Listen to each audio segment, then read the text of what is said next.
If you've ever felt like the modern economy is just fundamentally rigged to favor the owners of capital over everyone else, you're definitely not alone. So let's jump right into this explainer. Today, we're breaking down a really fascinating structural blueprint of how everyday workers can totally flip the script, moving away from just trading their time for flat wages and actually acquiring collective equity to become true stakeholders in the system. So the big question is, how do everyday workers actually acquire that equity? Well, it's all about how workers can literally weaponize existing legal and financial tools to force a win-win economic reality. And the best part? We aren't relying on some utopian dream here or waiting around for billionaire philanthropy. We're going to focus on practical, real-world mechanics that are available right now. Here's our roadmap for this explainer. We'll kick things off with the wage labor trap, then shift into how we can force that win-win dynamic, define the specific elite tools we can repurpose, and wrap it all up with a practical blueprint for collective equity. Let's get into it. Okay, Section 1, the wage labor trap. The core economic tension outlined in this model is pretty straightforward. Laborers rely solely on wages, and those wages almost always fail to keep pace with asset inflation. While the owners of capital are watching their net worth skyrocket through stocks and real estate, workers are just trading their hours for flat cash. It's this asymmetric trap where essentially you have zero future non-working income being generated. To fix this, we absolutely need a paradigm shift. We have to move away from shareholder primacy, which is that traditional hyper-capitalist model where short-term profit is king and workers are just treated as a disposable expense. Instead, we need stakeholder capitalism. In this model, success is measured by long-term growth, and workers are literally treated as investors of human capital. The whole point is that a worker's net worth should actually grow right alongside the CEO's. Moving on to Section 2, forcing a win-win reality.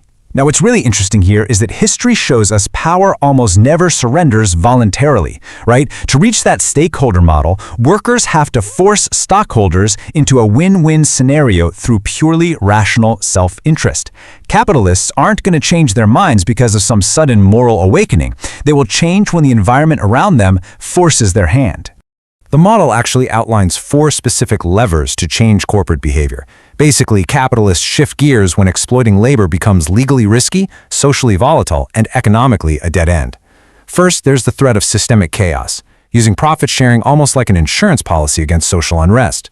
Second, market collapse from a lack of demand. Actually, fun fact about the Fordism model here. Henry Ford didn't double his workers' pay in 1914 out of the goodness of his heart. He did it so they could literally afford to buy his cars. You have to have consumers with cash. Third is institutional investor pressure for ESG compliance. And finally, just changing the math, using tax penalties on extreme pay ratios to make it cheaper for corporations to comply than to exploit. And when you look at it, the core desires of both sides can totally align. The powerful want profit, growth, and stability. The public wants security and upward mobility. If the framework ensures that wealth circulates broadly, the powerful get sustainable growth and highly loyal employees, while the public gets real, tangible wealth-building opportunities through asset ownership. It's a balanced world that keeps the economic engine running smoothly for absolutely everyone. All right, Section 3, Tools of the Powerful. This is where it gets really good. To make this balanced world a reality, the source suggests that ordinary people don't need to overthrow the system at all. They just need to repurpose the exact same decentralized legal and financial architecture that the elite use to concentrate wealth. Let's look at exactly what these tools are. First up is tokenized equity, or microstock. We know capitalists use stock ownership to capture long-term value. Well, using modern legal frameworks and digital platforms, workers can now automatically vest fractional equity with every single hour they work or contract they complete.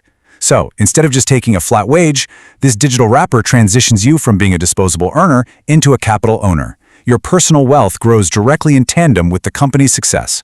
Next, we have smart contracts. Enforcing labor laws usually requires an army of corporate lawyers that everyday workers definitely can't afford. But by putting the rules directly into code on secure networks, trust is completely automated. Payment terms, minimum wage floors, overtime rules, they all execute automatically the second a task is completed. That means a corporation simply cannot ghost a freelancer, delay a payment, or just arbitrarily change the terms. The code itself enforces the fairness. Then there's this brilliant hack, reverse engineering the corporate veil. Capitalists have always used LLCs to shield their personal assets if a business goes under, right? Well, workers can do the exact same thing using series LLCs and mutual aid shielding. This gives everyday freelancers the identical bulletproof legal shielding that megacorporations use. If one worker in the network faces a sudden health crisis or a local market crash, the collective legal entity absorbs the shock. You aren't out there vulnerable and alone.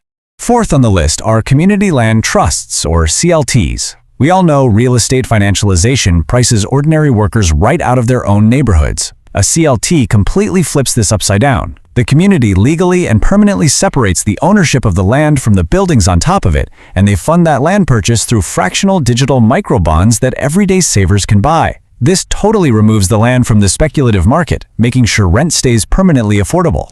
Okay, Section 4, Blueprint for Collective Equity. Let's take all these abstract concepts and ground them in a real-world scenario. Meet Sarah. She's a 40-year-old single mother working as an administrative coordinator at a mid-sized medical clinic. She doesn't have a massive inheritance or some specialized tech background. She's just feeling the crushing weight of stagnant wages and inflation, like so many of us.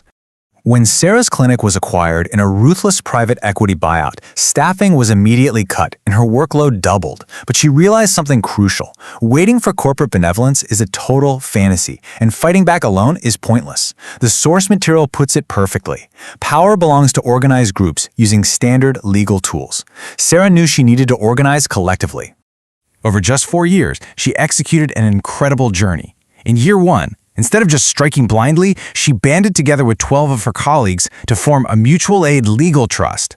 By year 2, she leveraged that new collective power to successfully negotiate revenue-based profit sharing. And by year 4, she went after her biggest living expense, housing, by helping establish a community land trust.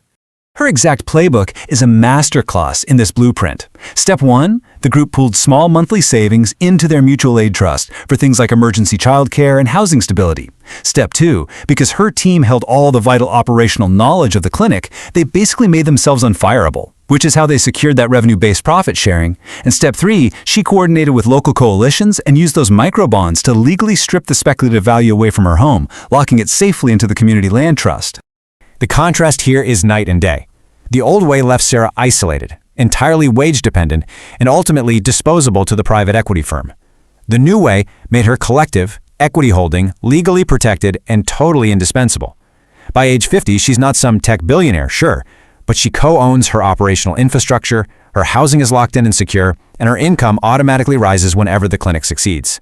So, the absolute biggest takeaway from this explainer is precisely this. You don't need $1 billion or impossible genius to build systemic security for yourself. You just need to shift from being an isolated, individual worker to using the structural rules of capital collectively. When you pull resources and use the exact same legal wrappers that corporations use, you take back control of your economic future. It's a total game changer. We've seen exactly how things like tokenized equity, smart contracts, series LLCs, and community land trusts can entirely flip the economic power dynamic in our favor. The legal architecture is literally sitting right there waiting to be used. The tools of the powerful are fully accessible. So, the only question left to ask yourself is, whose blueprint are you a part of right now, and who are you going to build your collective equity with tomorrow? Start having those conversations today. Thanks for joining me on this explainer, and I'll catch you next time.